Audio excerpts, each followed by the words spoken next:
bo'lishlikka mushtoq bo'ldim dedilar. Sahobalar, axir biz sizni qalbingizga mahbub bo'lgan odamlar emasmizmi? Biz sizni habiblaringiz emasmizmi? Rostla aytdilar, sizlar meni ashoblarimsizlar, ham suhbatlarimsizlar. Mening mahbublarim, mening ahboblarim oxir zamonda kelishadi. Ulardan dinni mahkam ushlagan odam xuddi cho'g'ni ushlagan odamdek bo'lib qoladi. Ularning ajri 70 ta odamning ajrichalik bo'ladi. Sahobalar, ularning 70 tasining ajri bizni bittamizni ajrimizchalik bo'ladimi? Yoki ularning bittasining ajri bizni sahobalarning 70 tamizni ajrimizchalik bo'ladimi? Deganida, ularning bittasining ajri sizlarning 70 talarda ajri bilan teng bo'ladi.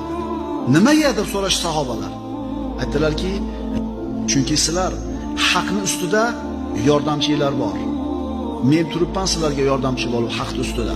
Ular haqning ustida turganida ularga yordamchi bo'lmaydi. Men vafot etgan bo'laman.